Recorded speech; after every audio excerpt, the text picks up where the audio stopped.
많은 여성을 가슴앓이하게 하는 유방암. 유방암은 우리나라 여성이 가장 많이 걸리는 암인데 불행 중 다행인 건 5년 생존율이 90%가 넘을 정도로 예후가 좋은 편이라고. 다만 유방암은 초기에 별다른 증상이 없기 때문에 진단이 늦어질 수 있어 30세부터는 매월 집에서 유방 자가 진단을 해봐야 하고 35세가 넘어가면 2년에 한 번씩은 병원을 찾아 유방암 검사를 받아봐야 한다고. 톡톡 건강 토크. 오늘은 여성암 만년 1위 유방암에 대해 알아보고 더 이상 남몰래 가슴앓이 하지 말자. 네, 흔히 30세 이상 여성이라면 한 달에 한 번쯤은 자기 가슴에 멍울이 만져지지는 않는지 자가검진을 해볼 필요가 있다고 합니다. 네, 유방암으로 가슴앓이를 하는 여성들이 늘어나고 있는데요. 네. 톡톡 건강 토크 오늘은 이 유방암에 대해서 자세히 알아보도록 하겠습니다. 네. 오늘 도움 말씀 주실 분 모셨는데요. 네. 혈액종양내과 전문의 박건욱 센터장께서 나와 계십니다. 네, 안녕하십니까? 안녕하세요. 네, 그럼 먼저 3분 브리핑을 통해서 유방암의 발병 현황부터 짚어보도록 하겠습니다. 센터장님 부탁드리겠습니다. 네. 유방암이란 우리 모유가 분비되는 유선의 상태에 생기는 암을 말합니다. 암이라고 하면은 이제 악성 종양을 말하는 것이고요. 종양은 다시 양성과 악성으로 나눠지는데 악성이라고 하면은 정식이 빠르고 다른 곳으로 전이될 수 있는 상황을 말합니다. 그래서 유방암이란 유선에 생기는 악성 종양을 유방암이라고 하게 됩니다. 2020년 발표된 암 등록 통계 자료를 보면은 연간 우리나라에서 암 환자가 한 24만 명 정도 발생하는데 그중에 한 10% 정도 유방암입니다. 여성암 중 압도적 1위이고요. 결국은 여성암이라 하면 에스트로겐에 의해서 이 암이 생기는 거기 때문에 남녀 비는 한 200대 1 이상 됩니다. 그래서 남자 유방암 1년에 100명 정도 굉장히 드문 암이고 대구 지역을 보면은 1년에 한 1000에서 1500명 정도 유방암이 생긴다고 생각하시면 됩니다. 연령을 보면은 저희가 이제 40대가 제일 많이 발생하고요. 그다음 50대, 60대 순인데 이게 서구하고 좀 차이가 있습니다. 서구 유방암은 주로 5, 60대에 많이 생기는데 우리나라는 그보다 한 10년 일찍 젊은 유방암이 많은 게 또 특징이고요. 그래서 우리나라에서 굉장히 빠르게 증가하고 있는 여성암입니다. 1993년부터 한 20년 정도 기간 동안 기간을 나누어서 보면은 환자 수가 거의 10배 이상 증가되었습니다. 그런데 또 하나 재미있는 현상은 조기 진단이 되면서 5년 생존율, 주로 이제 암 환자들은 5년이 지나면 일반 건강한 사람들하고 생존율이 거의 비슷하다고 봅니다. 그래 보면 5년 생존율이 93.3%, 그래 10명에서 9명 이상이 거의 완치에 이를 수 있는 여우가 좋은 암에 속한다고 할 수 있습니다.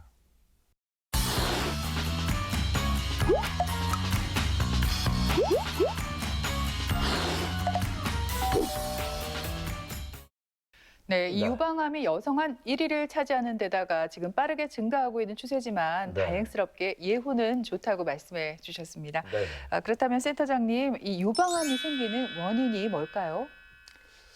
암이 생기는 원인은 일단 유전성인 경우하고 후성 유전적 요소를 이제 같이 생각해 봐야 됩니다. 우리가 유전자라고 하면은 염기서열이라고 그러죠. DNA라고 하는 부모로 분류받는 염기서열에 따라서 이제 유전자가 발현이 되는데 실제로 이제 요즘 연구들을 보면은 실제로 물려받던 DNA의 내용 자체보다 그것이 이제 발현되도록 조절하는 후성 환경적 요소들이 더 중요하다고 보고 있습니다.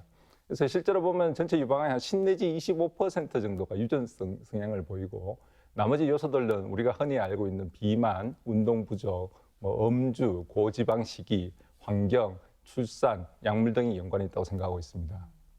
그래서 우리나라에서 보신 것처럼 유방암이 거의 20년 동안 10배 정도 증가할 정도로 폭발적으로 증가하는 이유는 이제 어떤 사회 문화적 패턴의 변화가 가장 크다고 저는 보고 있습니다. 점점 이제 초경은 애들이 이제 초등학교에서 일찍 시작하게 되고 폐경 나이는 점점 늦어지고 있고요.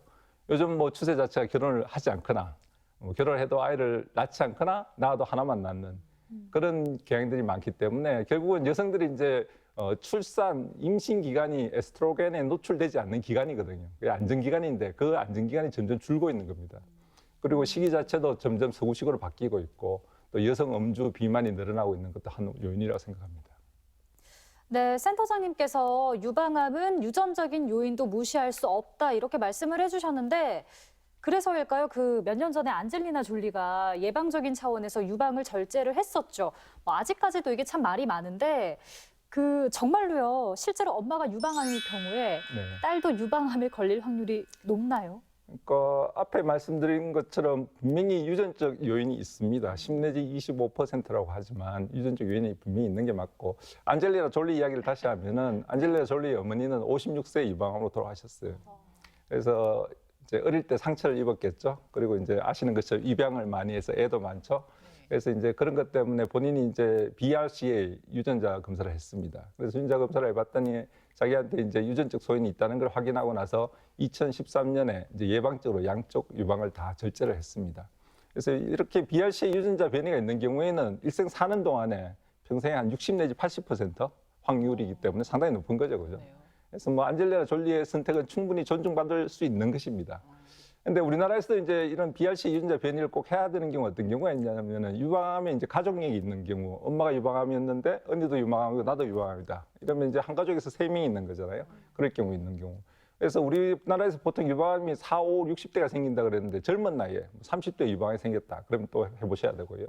한쪽에 생기는 게 아니고 양쪽에 다 유방암이 생겼을 경우에 또는 유방암 난소암이 같이 생겼을 경우에 좀 전에 이야기했지만 남자 유방암이 굉장히 드물다 그랬죠. 남자한테 유방암이 생겼거나 혹은 이제 60세 이하로 이제 3중 음성 유방암이라는 좀 특이한 유방암이 생겼을 경우에는 BRCA 유전자 검사를 해보는 것을 권고드리고 있고 우리나라에서는 일단 의료보험 급여도 인정이 됩니다. 그렇군요. 유방암에 가족력이 있는 분들은 한 번쯤은 브라카 유전자 이 변이 검사를 받아볼 필요가 있을 것 같아요. 센터장님, 그런가 하면 대부분의 유방암은 치료가 잘 되는 편이지만 매우 독한 유방암이 있다고 들었거든요. 치료도 잘 안 되고 또 재발이나 전이가 잘 돼서 환자들을 힘들게 한다고요? 예, 이제 그런 유방의 대표적인 게 3중 음성 유방암이라고 합니다. 3중이라 하면은 이제 아까 유방암이 에스트로겐, 여성 호르몬 의존성이 있다고 그랬죠. 네. 에스트로겐, 프로게스테론, 그리고 사람 상피 성장인자 수용체 2번이라는 게 있습니다. 말이 좀 어렵긴 한데 헐트라고 이야기합니다. 우리가 뭐 헐, 이런 그녀 이런 식으로 생각하시면 됩니다. 헐트라고 하는데 이 세 가지가 이제 보통 있는 경우가 거의 90%입니다. 그런데 이 세 가지 다 없는 환자들이 한 10 내지 15% 되는데 3중 음성 유방암 특성은 이제 젊은 환자들한테 많이 생기고요. 또 치료는 잘 되는데 또 재발 전이를 또 많이 합니다. 또 재발 전이를 했을 경우에는 표적 치료나 호르몬 치료 잘 듣지 않고요. 또 재발 전이라더라도 폐나 뇌처럼 우리 몸에 이제 심각한 손상을 줄 수 있는 쪽으로 전이를 하는 경우가 많아서 문제가 되고 있습니다. 하지만 전체적으로 보면은 유방암의 완치율은 굉장히 높습니다. 뭐 초기에 발견된 경우에 거의 90% 이상이고요. 그리고 이제 하지만 또 재밌는 것이 이제 전체 유방암 환자가 20, 30%가 재발하게 되는데 조금 전에 이야기했는 것처럼 대부분의 암이 5년 정도 지나면 일반인하고 거의 똑같은 생존율을 기대할 수 있다고 되어 있는데 유방암의 경우는 5년, 10년, 뭐 제 환자 같은 경우는 30년 지나서 재발하는 경우도 있기 때문에 예, 완전히 안심할 수 없다는 그런 특성이 있습니다.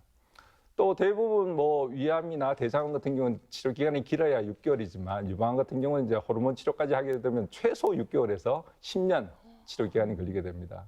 그리고 환자마다 아까 말씀드린 것처럼 호르몬 수용체라든지 헐투라든지 이런 발현 양상에 따라서 뭐 이러한 조직형, 병기, 환자의 상태, 기저질환, 치료 반응에 따라서 제가 흔히 환자들한테 이야기하는데 뭐 외래 환자가 50분이 계시면은 50분이 치료가 다 다르다고 이야기합니다. 그래서 치료가 다 달라집니다. 그래서 또 치료도 굉장히 복잡해져서 이전에는 뭐 수술만 하면 된다고 생각했지만 요즘은 이제 표적 치료, 항암 치료, 수술, 방사선 치료 같은 게 잘 조화를 이루어야지만 최선의 치료 효과를 얻을 수 있는 좀 어떻게 보면 까탈스러운 암이라고 생각할 수 있을 것 같습니다.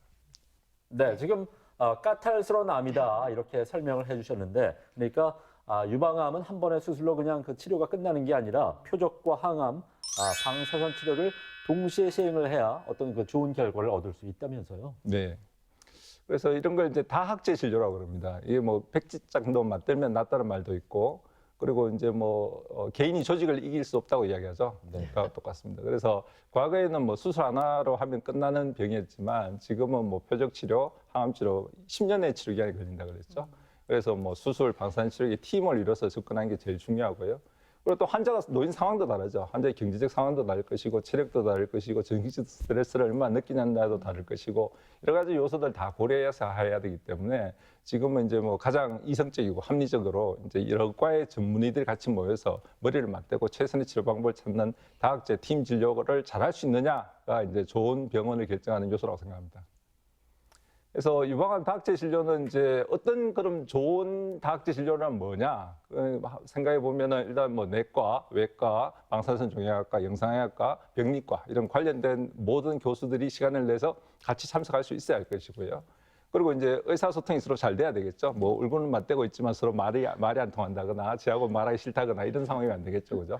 그리고 이제 가능한 모든 치료법을 고려할 수 있어야 됩니다. 그리고 환자한테 최선의 치료를 제안할 수 있어야 되고요. 그리고 또 하나 저희가 생각할 때 중요한 거는 환자가 좀 자기 이야기를 할 수 있어야 됩니다.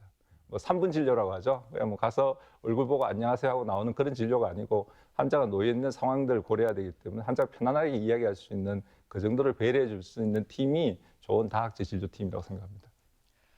예, 네. 또 한 가지 또 걱정스러운 점은 유방암의 재발률이 20에서 30% 정도 된다고 해주셨습니다. 네. 생존율은 높지만 재발률이 그리 낮지 않은 것 같아서 좀 걱정이 되거든요, 네. 센터장님. 그렇다면 재발을 막기 위한 어떤 방법이 있을까요? 예, 아까 이제 말씀드렸던 것처럼 치료 기간이 이제 10년까지 걸린다고 하는 게 바로 이런 요소들 때문입니다. 그래서 이제 보조 항암 치료도 해야 되지만 호르몬 치료를 10년까지도 복용을 하게 되면은 재발률은 반, 사망률은 한 3분의 1 정도로 떨어뜨릴 수 있다고 되어 있습니다. 그래서 그리고 또 이제 재발을 하더라도 좀 이런 시기에 빨리 찾아내서 치료를 하게 되면 훨씬 더 성적이 좋아지기 때문에 정기적인 검진을 해야 될 것 같고요. 우리나라 암 환자들 특성이 이제 일단 병원에 오면 의사 말은 잘 듣지 않고 옆집 아주머니 이야기를 하십니다. 옆집 아주머니가 뭐가 좋다던데 뭐 먹지 말라던데 이런 이야기를 먼저 하는데 건강보조식품, 대체요법, 민간요법에 의존하게 되면은 이게 뭐 부작용만 일으키게 되는 경우가 많기 때문에 이거는 뭐 세계 어느 나라나 다 공통된 이야기입니다. 일단 암을 이제 재발을 방지하고 건강한 생활 습관이 뭐가 있겠습니까? 채식, 골고루 식사한다, 술은 먹지 않는다, 체중을 잘 유지한다, 운동을 적절히 한다. 똑같이 적용된다고 할 수 있을 것 같습니다. 네, 하지만 만약에 유방암이 재발을 했다면 처음부터 또 다시 치료를 시작해야 되잖아요. 이 치료 방법이 참 쉽지만은 않을 것 같고 또 무엇보다 환자나 가족들이 참 유방암 진단을 받았을 때 마음이 참 힘들 것 같습니다, 센터장님. 근데 또 마음가짐이 치료 성적에 많은 영향을 미친다면서요? 네. 이제 재발을 두 가지로 나누어 생각하면 됩니다. 이제 원래 유방이 있거나 그 애과 림프절이라 그래서 임파선에 재발된 경우 국소 재발이라 그러고 다른 장기 뭐 뼈나 폐나 간이나 쪽에서 생긴 경우를 전이라 그럽니다. 그래서 보통 이제 재발을 하게 되면 전이 된 경우가 많습니다. 국소 재발을 하는 경우는 오히려 드물다고 되어 있습니다. 그런데 또 유방암은 특징적인 게 이제 다른 암보다 치료법이 다양하고 치료 성적이 좋습니다. 그래서 기본적으로 표적 치료, 항암 치료, 호르몬 치료, 방사선 치료, 치료 방법이 많다는 말은 뭔가 할 수 있는 일이 많다는 이야기거든요. 그래서 앞에 이야기했던 다학제 진료를 또 하셔야 되는 거고요. 종양내과, 외과, 방사선 종양학과, 영상학과, 해외학과들이 머리를 맞대고 같이 이야기해서 환자한테 최선의 치료 방법을 찾도록 도움을 드려야 됩니다. 그래서 가장 적절하고 합리적인 치료 방법을 찾는 게 1번이고요. 그래서 이렇게 하면 시간도 단축될 뿐만 아니라 치료 성적도 좋아지게 됩니다. 환자나 보호자 입장에 대해서는 입장에서는 일단 제가 환자들한테 먼저 이야기하는 건 이 병은 잘 낫고 그리고 이제 당뇨나 고혈압처럼 만성병이라고 생각해야 된다는 것입니다. 뭐 제 외래 온 환자들 중에는 10년 이상 뭐 재발 전이가 되더라도 아무 증상 없이 직장 생활도 하시고 일하시면서 다니시는 분들이 굉장히 많으시거든요. 그래서 일단 이 병은 뭐 췌장암이나 위암 이런 거와 달리 비교적 치료가 잘 된다는 걸 생각을 하시고 그리고 또 환자마다 이제 뭐 전이 속도, 진행 속도 이런 게 굉장히 다양하기 때문에 그에 맞춰서 치료를 하는 게 중요합니다. 그래서 뭐 환자들은 이제 제일 유방 환자들이 싫어하는 게 머리 빠지는 겁니다. 머리 빠지는 거는 유방암에 쓰이는 약제들이 이제 항암 치료 약제들은 머리 빠지는 약이 대부분이라서 이것 때문에 스트레스를 받게 되는데 저는 흔히 이제 환자들 오시면은 이제 딸, 언니한테 일단 가발부터 맞추라고 평소에 좋아하는 헤어스타일대로 이왕이면은 안 해보던 금발이나 빨간색 가발을 맞추라고 농담치로 이야기합니다. 그러면 훨씬 더 이제 좀 좋은 분위기에서 이야기를 끌어갈 수 있는데요. 그래서 그런 이제 마음의 준비를 미리 하고 이제 치료를 시작하는 게 중요하고요. 최근에 이제 삶의 생존 기간보다 삶의 질이 중요하다는 이야기가 많거든요. 뭐 바꿔 이야기하면은 중환자실에서 인공호흡기 달고 6개월, 1년을 연명했는 것보다는 밖에서 일상생활하고 가족들하고 건강하게 지내는 6개월, 1년이 훨씬 더 소중하다는 거죠.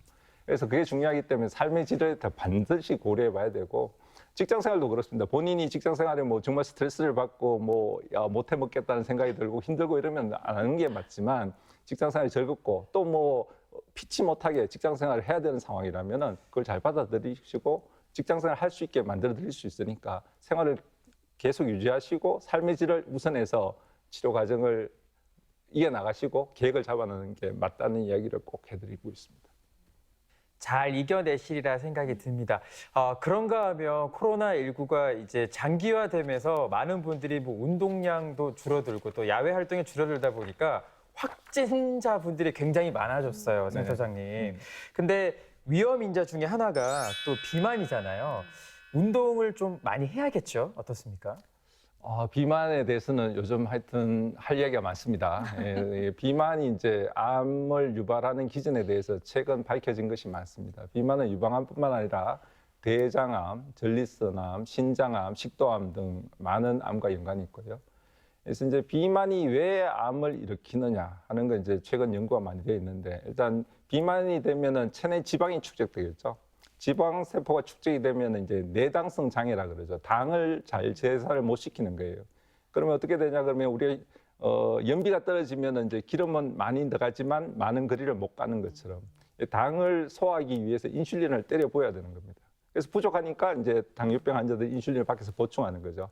그래서 우리 몸에 이제 인슐린이 높아 있는 상태가 유지되는 겁니다. 그 인슐린이 어떤 작용을 하냐 그러면 우리가 세포를 정식시키고 번식시키는 역할을 하거든요.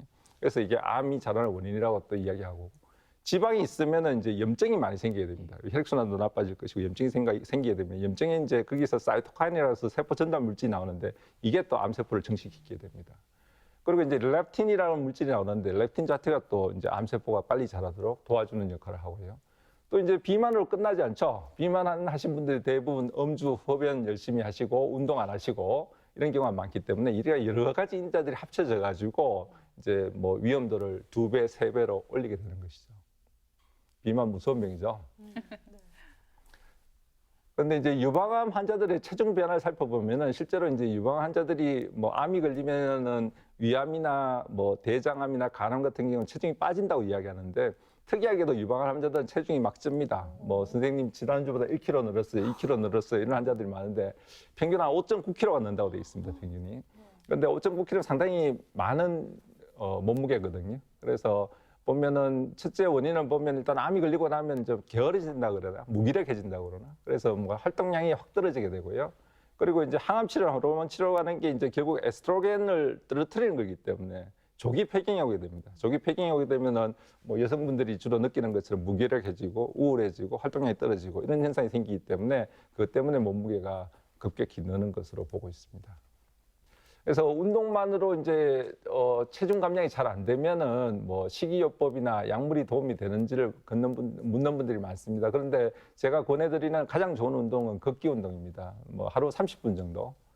그래서 열심히 걷는 게 가장 좋고, 또 하나 이제 유념하셔야 될 게 이제 암에 걸린 환자들을 무리하지 않는 게 좋습니다. 건강한 사람도 무리하지 않는 게 중요한데 무리해서 좋은 거는 별로 없거든요. 그래서 무리가 되지 않는 운동을 지속적으로 하는 게 중요하고, 그런데 특수 식이요법 뭐 대부분 황제 다이어트라고 하죠.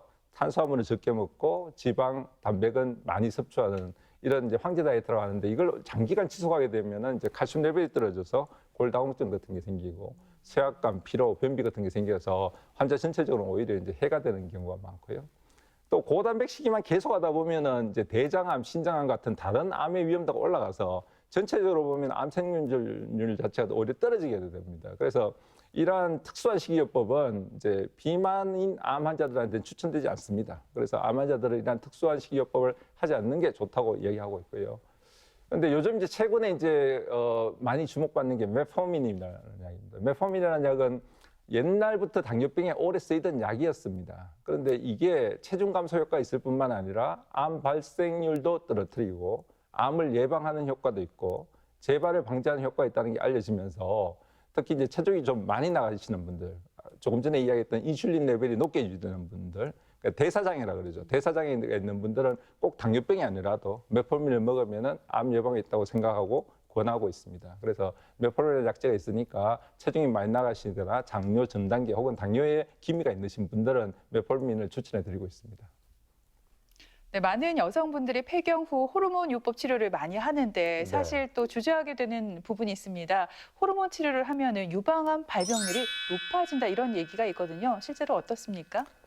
그래서 호르몬 치료가 이제 뭐 양날의 칼 같은 면이 있습니다. 이게 호르몬 요법을 하게 되면은 뇌 심혈관 질환들은 분명히 그 사망률이나 발생률이 줄어들게 되거든요. 물론 골다공증을 포함해서 줄어드는 데 반해서 이제 자궁이나 유방에서는 이게 암의 위험도를 올리는 걸로 되어 있습니다. 아직 그 논란은 뭐 아직 있는 상황이고요. 그래서 여러 가지 이제 방법들이 있고 데이터 자체에 대해서도 갑론을박을 하고 있는 상황입니다. 그런데 뭐 쉽게 생각하면은 저희가 이제 설탕 있지 않습니까? 설탕이 이제 저혈당 있는 환자에게는 설탕이 최고의 약이잖아요. 최고의 약이지만 설탕을 계속 먹게 되면 어떻게 되겠습니까? 이게 뭐 모든 만병의 원인이라 그러죠. 당뇨, 고혈압 다 생긴다 그러죠. 비만. 그래서 그런 것처럼 에스트로겐 요법도 이제 환자의 상태를 보고 만약에 뭐 골다공증의 위험성이 너무 높은 환자라 그러면 에스트로겐 요법을 권하는 게 맞을 것이고 또 심내 혈관 질환의 리스크가 높다고 생각되면 권하는 게 맞을 것이고 반면에 이제 유방암이나 자궁암의 위험도가 너무 높다고 생각되면은 하지 말아야 할 것이고 그래서 환자마다 이야기하는 게 달라질 수가 있습니다. 그래서 하나 꼭 권하는 거는 에스트로겐 보충요법을 하시더라도 정기적인 유방과 자궁 검진을 하는 걸 하면서 이제 복용하실 걸 권고드립니다. 네, 오늘 이렇게 유방암에 대해서 자세한 얘기를 나눠봤는데요. 끝으로 그 석류가 여성에게 좋다고 이렇게 널리 알려져 있는데 석류를 많이 먹으면은 유방암 예방에 좋다 이런 얘기가 있거든요. 어떻습니까? 이게 좋다고 하면은 저도 좀 열심히 먹어볼까 싶습니다. 네. 뭐 석류, 칡, 당귀, 포도씨 요즘 뭐 건강식품이라 이야기하는 그런 성분에는 그런 이제 식품들 안에는 천연 식물성 에스트로겐이 들어 있습니다. 그래 말씀드렸지만 이제 여성이기 때문에 유방암이 생기는 거고 유방암의 원인은 에스트로겐이거든요. 그런데 이게 이제 화학 구조가 거의 비슷합니다. 천연이나 합성이나. 그래서 아까 앞에 이야기했던 이제 에스트로겐 보충요법과 똑같은 이야기가 되겠죠. 이걸 이제 과다 복용하게 되면은 여성 호르몬이 과다 복용되는 상태처럼 될 것이고 이 자체가 이제 유방암의 위험을 올릴 수가 있습니다. 그런데 이제 저혈당 환자한테 이제 설탕이 약이 되는 것처럼 이게 또한 이제 골다공증이나 심내혈관 질환에는 또 좋은 측면이 있기 때문에 그래서 결국 제가 이야기하는 건 결국 양이 문제인 것 같습니다. 그래서 뭐 석류가 좋다고 해서 매일 아침, 점심, 저녁 석류를 먹는다거나 뭐 다른 음식은 먹지 않고 석류만을 주로 이제 먹는다거나 하는 것보다는 뭐든지 이제 식품을 골고루 섭취하고 그리고 이제 탄수화물, 단백질, 지방이 이제 유지가 잘 돼 있는 균형 잡힌 있는 식사를 하고 가능하면 이제 신선한 뭐 로컬 푸드라 그러죠. 근처에서 나는 신선한 음식들을 먹을 걸 권해드리고 있기 때문에 그래서 음식은 사실은 이제 우리가 말하는 상식적으로 접근하는 게 좋고 뭐 하나가 좋다. 그래서 우리나라 사람들 특징이 뭐 하나 좋다 그러면 와 이렇게 몰려가는 게 특징인데 그거는 좀 피해야 할 방법이라고 저는 환자들에게 이야기하고 있습니다. 그래서 유방암은 이제 최근 20년 사이에 10배 정도 환자가 증가할 정도로 급격하게 환자가 늘고 있습니다. 그래서 일단 유방암은 다른 암보다 치료 성적이 좋고 예후가 좋다는 것이 희소식인 반면에 또 치료 기간이 길고 힘든 과정을 거쳐야 하는 어떻게 보면은 기나긴 싸움입니다. 그래서 의사와 좋은 관계를 맺는 게 중요하고 특히 다학제 팀 있느냐 하는 게 중요하기 때문에 병원을 고르실 때 이 병원에서는 어떻게 협력이 이루어지는지를 먼저 중시해서 보시고 그리고 뭐 6개월이나 1년 이내로 치료가 끝나는 게 아니기 때문에 장기적으로 좀 긴 마라톤을 뛰어야 된다는 생각으로 치료에 임하신다면은 10년, 20년 건강히 잘 지낼 수 있는 오히려 이제 암을 한번 위기를 겪고 나면은 생활 습관도 좋아지시고 뭐 갑상선암이 대표적이죠. 갑상선암 환자들은 사실은 일반인보다 더 오래 건강히 사시거든요. 그런 것처럼 유방암도 곧 그렇게 되는 시기가 오리라고 믿고 있습니다. 네, 경청해 주셔서 감사합니다. 네, 유방암은 여성암 1위로 발병률이 상당히 높긴 하지만은 완치율 또한 90% 이상일 정도로 치료가 잘 되는 편입니다. 네, 유방암 환자와 가족들께서는 완치될 수 있다는 믿음을 가지고 조금만 더 힘내시기 바랍니다. 네. 지금까지 이 시간 도움 말씀에 혈액종양내과 전문의 박건욱 센터장께서 수고해 주셨습니다. 네, 오늘 고맙습니다. 감사합니다. 김철원 씨, 장희연 씨 두 분도 수고했습니다.